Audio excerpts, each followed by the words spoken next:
Hey guys, in this video I'm bringing you confirmed deaths for the upcoming season, deaths that are confirmed by leaked plot and are also supported by quite a few clues and foreshadows. Let's start with explaining events that will lead Cersei to death, and on that journey we will also come to deaths of Jaime Lannister and Jon Snow. In the season 7 finale, Cersei revealed to Jaime that Euron Greyjoy only pretended to be heading back to Pike out of fear when he could actually sell to Essos to hire the Golden Company and to bring them with his own fleet to Westeros to serve under her commands. This is not coming as a huge surprise, since in the 4th episode of the season, Cersei revealed her intentions to take out a new loan from the Iron Bank to hire the Golden Company to expand her armies. With their help, Cersei would take the advantage of the war between the living and the dead and will try to retrieve the lands that are currently taken away from her. Basically, while the living are fighting the dead, Cersei will try to, as she calls it, retrieve kingdoms that belong to her with the mercenary organization. In the far north, on the other hand, the Night King has brought down a large section of the wall at Eastwatch, allowing his army to march south, while the most of Westeros has agreed to unite and send their forces north to fight against the only enemy that matters. So we all expect the Great War to take place in the north, and we all expect Cersei to quietly rebuild her power while the fighting happens elsewhere. Well, we might be wrong.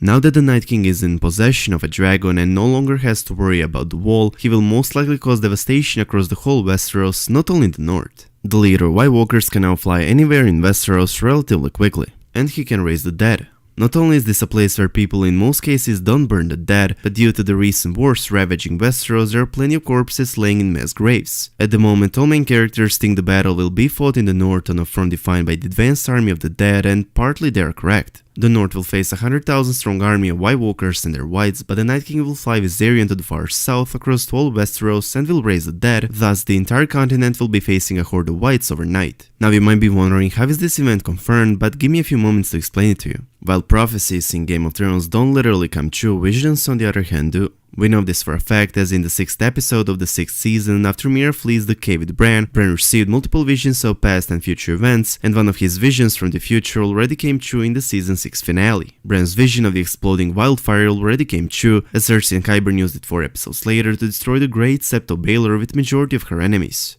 The remaining 2 visions from the future that are yet to come true are the shadow of a dragon flying over King's Landing, and the one in which Bran sees King's Landing in winter with an empty throne room that has its roof blown off. At first glance, this would imply that Daenerys does end up reaching and taking over King's Landing eventually, but the crumbled building, the Red Keep, and burned houses with the wintry background are the key here. Daenerys would not destroy the Red Keep in which the Iron Throne is, neither would she burn down the houses where innocent people live, as proven in numerous Season 7 scenes. The damage done to the Red Keep and the houses, however, is consistent with something that Danish dragons would be able to do. These Bran's visions, one of which Daenerys had as well, along with leaked script pages in which King's Landing sees the Night King and his army at its gates, pretty much confirm my statement that the Night King will fly Viserion to the far south and raise the dead across all of Westeros, thus Cersei's living plan is quite a bit ruined. While the leader of White Walkers is forming an army across all of Westeros, his current army, that has in the season 7 finale finally crossed into the north, will in the season 8 premiere hit and destroy castles of House Somber and House Karstark, just as Jon in the season 7 premiere said they would if the wall falls. This army, however, will be destroyed once it comes across Winterfell. Now we're coming to long anticipated Cersei's downfall and death that will be caused by her becoming the Mad Queen. Upon defeating the current army of the dead, Jon Snow, Daenerys and crew will learn that the Night King has formed even bigger army of the dead in the south.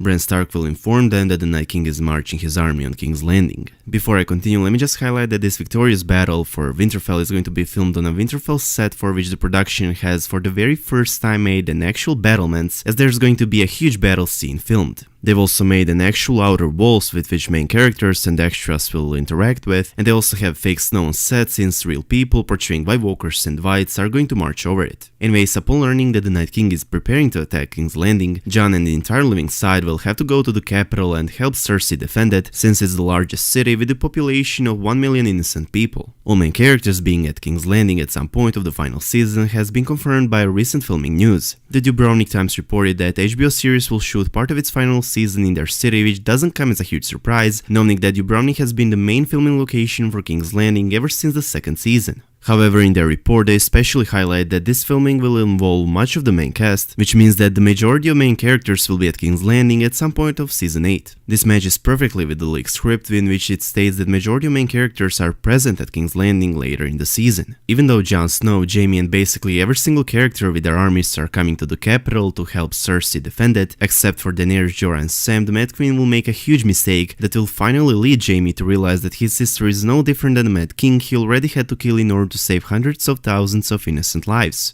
Before I go any further, let me just answer a question that most of you have in your mind right now, which is why Daenerys, Jorah and Sam are not coming with the entire living side to the capital. Even though Daenerys will be heading south with Jon Snow and everyone else, she will not make it to the capital, but will rather be compelled to seek refuge at Dragonstone to give an early birth to her baby with Jon Snow. Daenerys will convince Jon that he cannot stay with her at Dragonstone, since he has to lead their armies to the capital, as its millions of innocent people will face the Night King and his huge army at its gates very soon. Dany will command her armies to follow Jon Snow into the final battle, while Jon on the other hand will order his best friend Sam to look after Dany. Sam as Maester is the best possible choice to lead Dany through her delivery. Jorah and probably Grey Worm will guard their queen and the unborn heir to the Iron Throne. Even though Jon and the entire living side is coming to Cersei's aid, she is preparing a trap for them. Cersei intends to have all her enemies, both the living and the dead, to fight on the streets of King's Landing, while she would use wildfire to burn them all. Cersei will however allow Jon Snow as the leader of the living side and her brother Jaime to have a word with her in the Iron Throne room if they would like to, but they must be unarmed.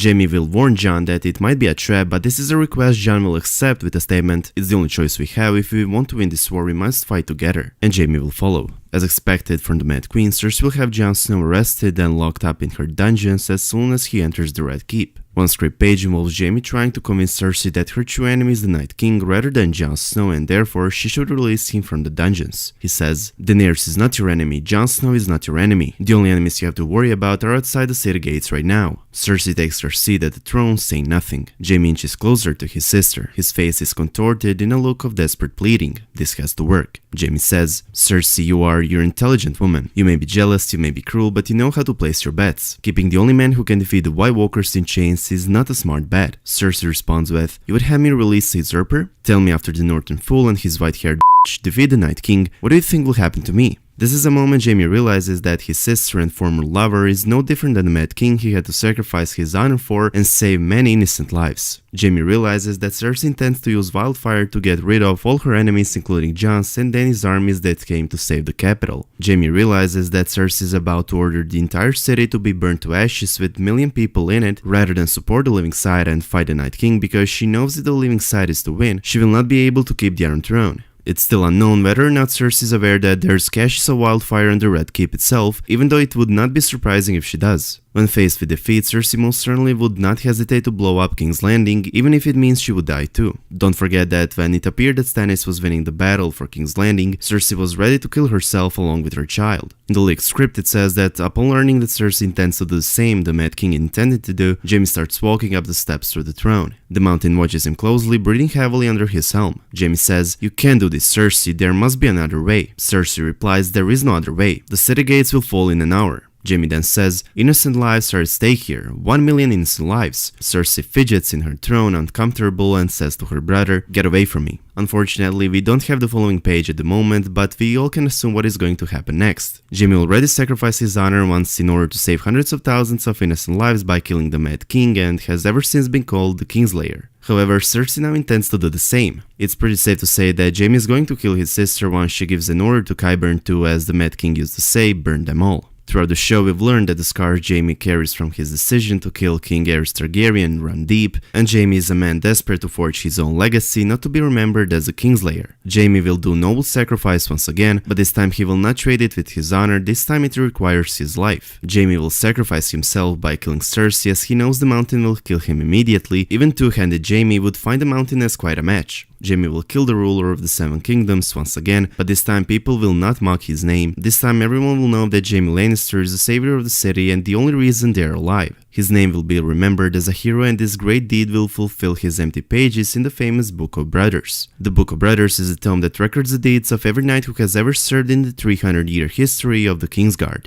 It was shown 3 times throughout the show, and each time it gave us a huge hint or foreshadow that Jaime so far have empty pages will be fulfilled until the end of the show. This famous book was shown in the season 4 premiere for the very first time, and Joffrey read through some entries, particularly those of Sir Arthur Dayne and Sir Duncan the Tall. When Joffrey came to Jaime's rather brief entry, Joffrey sarcastically remarked that someone forgot to write down all of Jaime's great deeds, on which Jaime replied with, "There's still time." 3 episodes later, in the 4th episode of the 4th season, the Book of Brothers was shown once again, and yet again foreshadowed Jaime's upcoming deed that he will be remembered for. In that episode, Brienne read aloud Jaime's entry during their goodbye conversation, which is basically a few sentences mostly regarding his betrayal over a king whom he was supposed to protect with his own life. As soon as Brienne finished reading those few sentences, Jaime said that it is a duty of the Lord Commander of the Kingsguard to fill those pages, and highlighted that there is still room left on his. Later in the same season, there is one more scene in which Jaime is reading this book. It's safe to say that all scenes that included Jaime and the famous Book of Brothers are foreshadowing the upcoming Jaime's deeds, which will be one of the greatest acts written in this same book, as his deed will save a million lives. In the leaked script, it says the Hound and Brienne are riding towards the Red Keep at the moment of Jaime's huge argument with Cersei. Therefore, it's safe to say that the Hound with Brienne's help will avenge Jaime's death. Let me also highlight that Jaime's statement in the 4th episode of the 5th season regarding his death would in this case come true.